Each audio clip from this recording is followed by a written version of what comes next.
nous sommes toujours à Santexpo en direct du stand de la French Care, BPI France, et avec un plateau un petit peu particulier cette fois-ci, puisque nous allons faire se rencontrer le monde universitaire avec des experts, donc des étudiants de l'EFAP en communication santé, qui vont rencontrer Étienne Mainviel, directeur du centre de recherche en gestion à l'École Polytechnique, et Antoine Ténière, le directeur général de Paris Santé Campus. Voilà, nous allons créer ce dialogue. Alors nous allons d'abord donner la parole aux étudiants, Amna et Yacine. Est-ce que vous pouvez vous présenter et nous dire finalement pourquoi vous êtes ici, cette formation à l'EFAP et puis Santé Campus?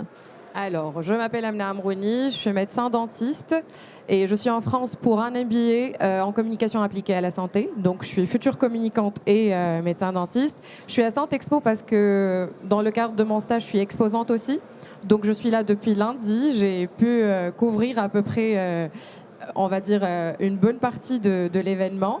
Et puis Santexpo, le thème de cette année, c'est bâtir la santé de demain. Je pense qu'on est des acteurs de la santé de demain, donc on veut s'imprégner de tous les aspects de la santé. Voilà. Vous êtes à votre place. Yacine. Je suis Yacine Abès, je suis médecin de formation. J'ai fait mes études de médecine en Tunisie. Ensuite, j'ai voulu intégrer un peu le domaine de la communication en santé, donc j'ai fait le MBA à l'EFAP. Et donc, je suis à Santexpo avec l'EFAP, mais aussi avec Publicis Health, où je fais mon stage de rédaction médicale. Très bien. Alors, vu que vous êtes à Santexpo depuis plusieurs jours et que vous nous avez très clairement dit que vous aviez fait le tour un petit peu des différents stands, qu'est-ce qui vous a frappé? Qu'est-ce qui vous a... voilà, quelle est votre vision de la santé de demain à se promener comme ça sur ce salon, Emna? Je pense que la santé de demain, c'est une santé très riche qui englobe à peu près des besoins très différents.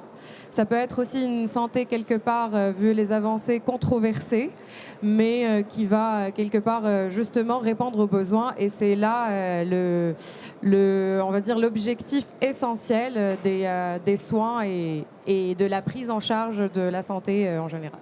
Et vous, votre vision de la santé de demain après cette expérience? Alors, comme je m'y attendais, bien évidemment, c'est le digital, c'est au premier plan. Ça, je pense que tout le monde s'y attend. Par contre, ce qui m'a un peu surpris, c'est qu'il y a plus de technologie que de médecine. Donc, il y a plus de gens du domaine de la technologie que de professionnels de santé. Et ça, je pense que c'est à analyser. Très bien, merci beaucoup pour ces premiers ressentis. Peut-être une réaction de votre côté, messieurs, Étienne Mainviel ou Antoine Ténière? Moi, je pense, je partage assez votre point de vue, je vais y revenir, mais je voulais d'abord réagir sur votre point que je partage sur la richesse, en fait, sur la notion même de santé avec les données. Parce qu'il y a une tendance, je trouve, qui est de plus en plus marquée, c'est que le soin et la clinique restent fondamentales. Mais de plus en plus, et notamment avec les maladies chroniques, on voit que d'autres types de données, d'autres dimensions rentrent en ligne de compte. Tout ce qu'on appelle les déterminants socio-économiques, le fait qu'un patient soit en isolement social ou qu'il soit entouré, et puis même maintenant des demandes en fait qui sortent de la sphère clinique sur les transports, sur la manière de vivre. Et je pense que c'est une tendance assez forte et le digital l'alimente, c'est-à-dire que on est dans une dimension maintenant de la santé. Il y avait une expression que j'avais entendue de la part des patients atteints de sida. On n'est plus dans la qualité de vie, mais la vie de qualité. Alors, c'est marrant parce que sur le moment, je me suis dit, tiens, ça fait un peu gadget. Mais en fait, je pense qu'il y a quelque chose. C'est-à-dire que maintenant, c'est une interaction entre la santé, notamment dans les maladies chroniques, et puis un mode de vie, en fait. C'est-à-dire une manière de vivre au quotidien. Donc ça, je crois que je vous rejoins complètement par rapport à ça. Et je vous rejoins également sur le fait que c'est vrai qu'il ne faudrait pas que le digital oublie quelque part le dialogue avec les professionnels de soins. Je crois que on va devant une collaboration homme-machine, comme on dit dans le jargon, qui va être fondamentale avec plein de surprises, plein peut-être de préjugés, on en parlait précédemment, qui vont tomber. C'est-à-dire que la machine va peut-être remplacer l'être humain dans certains cas, alors qu'on ne le croit pas. Dans d'autres cas, il va y avoir un contrôle humain. Mais c'est très important qu'il y ait les deux dimensions, c'est-à-dire les professionnels et le digital. Antoine Ténière? Oui, alors Santexpo, c'est effectivement un salon où il y a beaucoup d'innovation, beaucoup de technologie, où effectivement certains des professionnels de santé peuvent être un petit peu absents parce qu'on est surtout sur des enjeux d'organisation et de fonctionnement du système de santé. Et on aura l'occasion d'en discuter, mais toute cette innovation qu'on voit technologique, mais qui est aussi organisationnelle. Elle est peut-être moins palpable directement, comme l'innovation numérique. Elle doit être au service des évolutions et des enjeux de notre système de santé.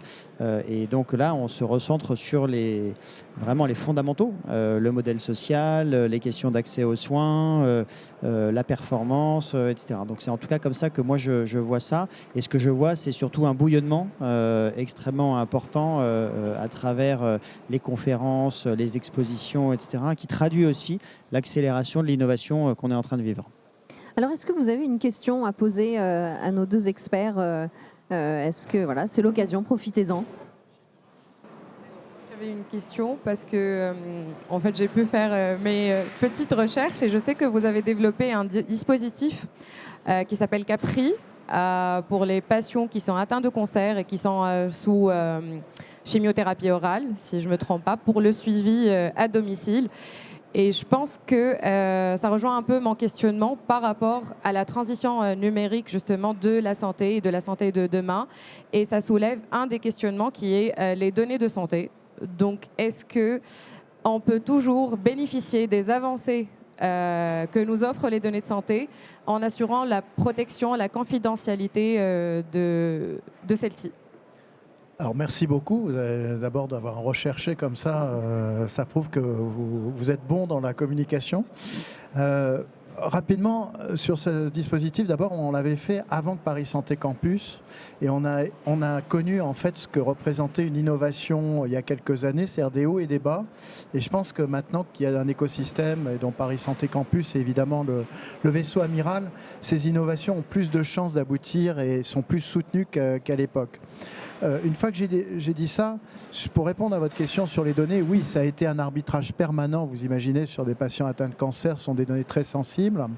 Donc tout est complètement sécurisé avec des hébergeurs données de santé. On n'est pas sur du WhatsApp, hein, on est sur des messageries complètement sécurisées. Le traitement se fait dans un milieu médical, donc en l'occurrence à Gustave Roussy, donc aussi sans vertu, si je puis dire, secondaire, avec éventuellement une commercialisation de la donnée. Et ce qui est intéressant aussi dans cette histoire, c'est que nous, on a fait le prototype. On a fait la preuve de concept, comme on dit. On a évalué, montré l'efficacité tant sur la qualité des soins que sur une moindre venue à l'hôpital. Mais après, on a eu un partenariat avec une start-up qui, je pense, est à Santexpo, qui s'appelle Résilience, ce qui montre aussi l'intérêt de l'échange, je terminerai par là, entre professionnels et industriels start-upers. C'est-à-dire que là, il y a eu un vrai dialogue et donc l'histoire est assez belle d'une certaine façon puisque après, il y a un développement commercial, c'est pas seulement une étude. Yacine, est-ce que vous avez une question à poser ? Oui, j'ai une question en 2 étapes. Donc, je vais commencer par la première étape. C'est plus sur la nature de la pratique avec ces nouveaux outils. Donc, quand on parle de médecine dans l'ère du numérique et de transformation digitale, est-ce que le processus de transformation il est uniforme pour toutes les spécialités ou bien est-ce qu'il y a des spécificités pour des spécialités telles que la psychiatrie, la radiologie? Et la deuxième partie, donc, est-ce qu'on prépare les étudiants à utiliser ces outils-là dans leur future pratique?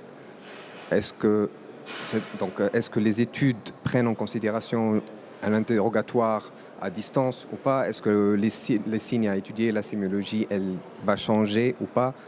Donc, c'est ça. Merci. Alors, ça fait beaucoup de questions, mais on va essayer d'y répondre de façon synthétique.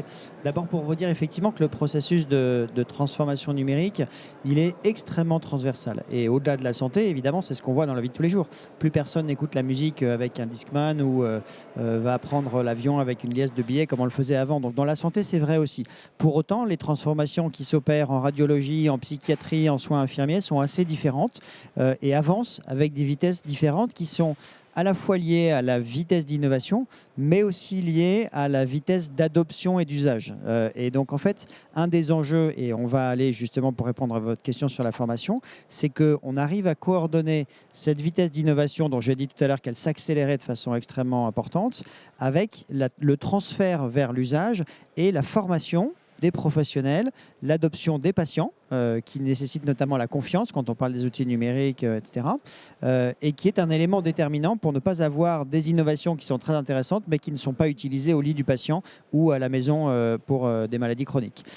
Et donc l'enjeu de la formation, qui est la deuxième partie de votre question, sur cet aspect-là, il est absolument essentiel. Il concerne évidemment les jeunes générations, mais aussi et surtout les professionnels qui sont déjà en exercice et qui doivent apprendre en permanence avec le renouvellement des connaissances. Moi, c'est ce qui m'intéressait dans la médecine, c'est de pouvoir apprendre tout au long de ma vie des choses nouvelles. Il y a quelques années, il y a 50% de la connaissance médicale qui se renouvelait tous les 5 ans. Aujourd'hui, c'est tous les 2 ans. Et on sait que ça va s'accélérer encore et que assez vite, on ne sera plus en capacité de lire toutes les études qui sont publiées chaque jour dans un domaine. Voilà.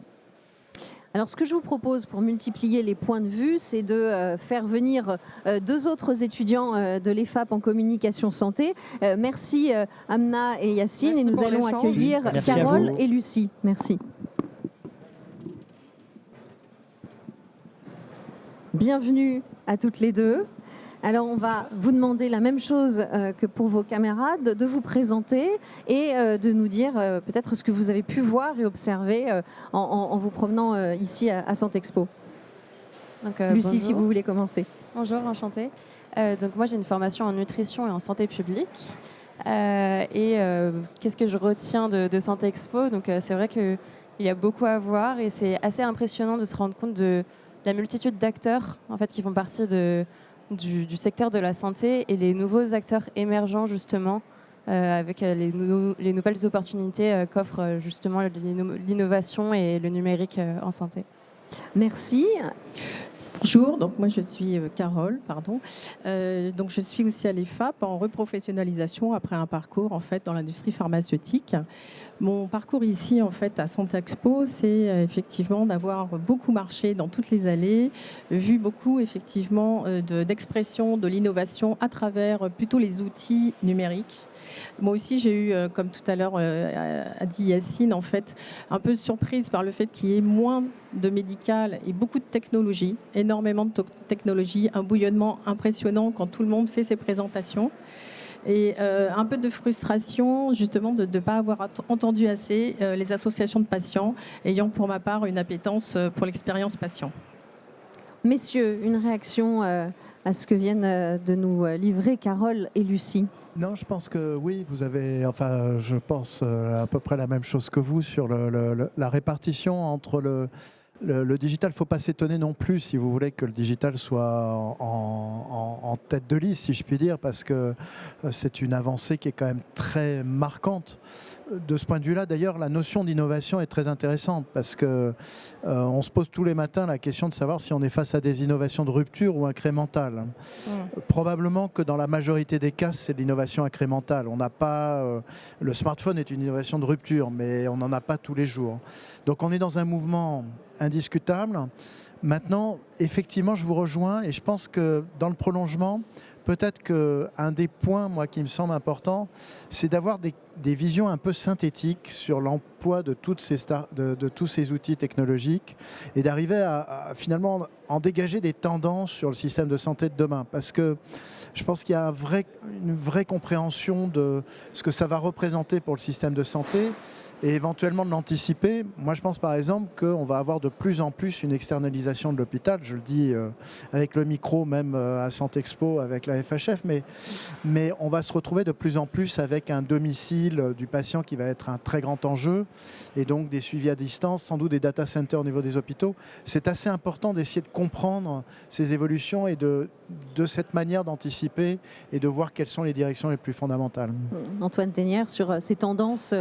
Oui, et pour compléter ça, et avec cette évolution qu'on voit depuis l'émergence de l'ambulatoire, l'évolution des maladies chroniques qui va nous pousser aussi à soigner de plus en plus à domicile et à penser l'hospitalisation de flux, c'est-à-dire des passages et puis des sorties, par rapport à ce qu'on connaissait, c'est-à-dire l'hospitalisation de résidence. Tout ça, ça doit nous engager à travailler encore plus, et je rebondis sur ce que vous disiez, Carole, avec les patients et avec la société. Et donc d'imaginer vraiment la façon dont on va dialoguer dans tous les moments, dans toutes les décisions avec les patients, avec les usagers du système de santé. Et au-delà de ça, et c'est un deuxième mouvement d'évolution de la santé, qui est la prévention, avec justement, au-delà des patients et des usagers, chaque citoyen qui sera un jour concerné par ces sujets de prévention. Alors, ce que je vous propose, c'est de poser chacune une question à Étienne Manviel et à Antoine Ténière. J'allais inverser prénom et nom, pardon. Et comme ça, ils pourront vous y répondre. Justement, ça tombe bien. Je vais rebondir sur la mention justement de la prévention. Je me demandais ce qu'on pouvait espérer pour la place de la prévention justement dans l'évolution du numérique, quand on sait qu'actuellement la prévention n'est pas forcément mise en avant, en tout cas au niveau des moyens économiques.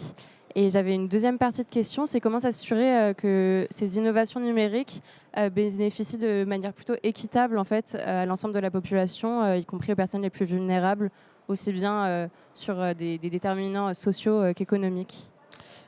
Alors, je vais vous faire quelques éléments de réponse, puis tu pourras compléter, Étienne, mais repartir de ce que je disais tout à l'heure, c'est-à-dire que le numérique est un outil au service de quelque chose, au service de l'évolution de notre santé, au service de la préservation de ses bases fondamentales, et donc notamment la question de l'accès et de l'égalité d'accès aux soins. Le numérique doit nous permettre d'améliorer encore ça, et non pas de nous éloigner de cet objectif ou de créer des distances ou des fractures supplémentaires. C'est un point de vigilance, effectivement, quand on voit qu'il y a une partie de la population qui a du mal à se mettre à ces outils-là. Alors parfois on pense que c'est lié à l'âge, mais pas que. Et donc il faut penser des systèmes inclusifs qui permettent justement de se dire que non seulement on peut préserver les bases de notre modèle social, mais qu'en plus on peut améliorer encore les questions d'égalité d'accès aux soins. En tout cas, c'est comme ça que moi je vois le développement du numérique. Deuxième élément, mais avec la même logique, le numérique est un outil au service d'eux, et le développement et la transition vers la prévention qui effectivement a pu être un peu sur le côté par rapport à l'excellence et à la performance du système de soins qui est reconnu aujourd'hui, et dont on doit rééquilibrer la place justement dans notre système pour avoir un vrai système de santé de façon large. Ce que je vois, c'est que il y a depuis quelques mois ou quelques années la volonté de remettre en avant ce sujet-là de prévention, et qu'on se sert des outils qui nous permettent d'améliorer ces éléments-là. Le numérique et la donnée en est clairement un, en permettant d'avoir des informations beaucoup plus larges à l'échelle populationnelle, en permettant de bâtir des modèles prédictifs, des modèles de prévision, des modèles basés sur de l'intelligence artificielle qui vont permettre d'isoler ou de définir des populations à risque, d'aller cibler des actions spécifiques, et puis de mieux connaître le lien entre un facteur de risque ou une exposition ou un événement, et puis l'apparition secondaire de pathologies, en allant plus loin dans l'exploration des diagnostics, dans la compréhension de ces séquences-là. Donc c'est pour moi un vecteur extrêmement important de l'accompagnement justement de ce virage préventif. Vous voulez ajouter quelque chose ? Ça a été évidemment très complet comme réponse. Je voulais juste, parce qu'on travaille pas mal sur ce qu'on appelle la prévention algorithmique à l'heure actuelle à l'École Polytechnique dans un cadre de séminaire. Et ce qu'on voit, c'est qu'en fait, c'est une prévention qui va être très personnalisée, qui commence à émerger. C'est-à-dire qu'elle va être très ciblée par rapport aux aspects cliniques, comme l'a rappelé Antoine, notamment sur les questions génétiques et la prédiction que ça peut représenter, notamment de survenue d'un cancer. Et l'un des enjeux, c'est de comprendre comment elle va s'articuler avec les programmes de prévention classiques, si je puis dire, en population générale. C'est-à-dire que là, on voit bien qu'il y a une articulation, que tout le monde n'a peut-être pas besoin parfois de faire des tests qui sont des tests de dépistage qui sont proposés à la population, et que la prévention algorithmique va apporter. Après, sur l'inégalité, je voudrais juste rajouter un point. C'est un enjeu parce que on a vu quand même sur d'autres secteurs, mais qui sont marchands, que l'algorithme a quand même discriminé quelque part, et la personnalisation, qui est un enjeu majeur, en fait peut être tournée dans les deux sens. C'est-à-dire qu'elle peut être, comme l'a rappelé Antoine, inclusive, donc le moteur d'une inclusion, et il faut que ce soit ça va de soi dans un système comme la santé, mais elle a été aussi une source de discrimination dans le secteur marchand, c'est-à-dire qu'on discrimine avec les algorithmes en cherchant les consommateurs les plus intéressants. Carole, est-ce que vous aviez une question à poser Alors, à nos j'ai experts? malheureusement plusieurs questions, mais je vais essayer d'être synthétique. Donc oui, je reviens sur l'expérience patient et comment l'inclure aujourd'hui plus dans les outils, puisqu'effectivement, on est plus sur du cure que sur du care.